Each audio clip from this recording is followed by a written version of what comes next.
Allah buyurur ki, iki xüsusiyyət mənim üçün ən dəyərlidir. İki insani xüsusiyyət mənim üçün ən dəyərlidir. Biri təvəkküldür, biri də riza. Təvəkkül nədir? Təvəkkül məlumdur ki, işləri Allaha həvalə eləyib çalışmaq.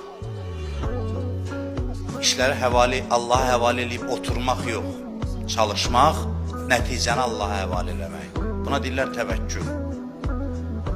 Hər bir halda Allaha təvəkkül eləmək. Çox böyük bir dəyərdir, az adamda var bu. Belə bir tərif deyirlər təvəkkül üçün. Deyirlər, hadisələr xeyrivə cəryan eləyəndə zərrə qədər məğrur olmayasan. Hadisələr əleyhivə cəryan eləyəndə zərrə qədər məyus olmayasan. Biləsən ki, aləmin sahibi var, nəzarətindədir hadisələr. Özdə o qüdrətlidir və səni sevir. İki xüsusiyyəti var əsasən. Rəhimli və qüdrətlidir. Gücü hər şeyə çatır, səni də çox sevir. İşlər də onun əlindədir. Vəssalam. Adam arxayındır. Arxayın ol, sonra işvə davam elə. Heç bir istiraba düşmədən. Hərdən Allah bu hissi bizdə imtihan eləmək üçün gücsüz neyinir? Hamının başına gəlib yəqin.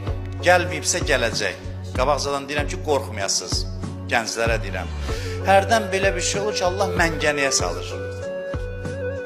Yəni, bütün qapılar bağlanır. Zahiri səbəblər gücdən düşür. Heç işləyənlə görürsən ki, vəziyyət həll eləmək mümkün deyil. Bax, bu həll edici nöqtədir. Ki, sən o məqamda sırf imanın yoxlanılır. Musa Peyğəmbər necə qoşunla gəldi. Gəldi, çatdı çaya. Bu yan çaydı, o yanda Firondu. Vəssalamda heç nə yoxdur. Baxırsan, hər şey səndən üst çevirir. Bəziləri qorxdu, Musa aram, dedi, narahat olmuyor. Allah bizləndir. Dənizi yardı.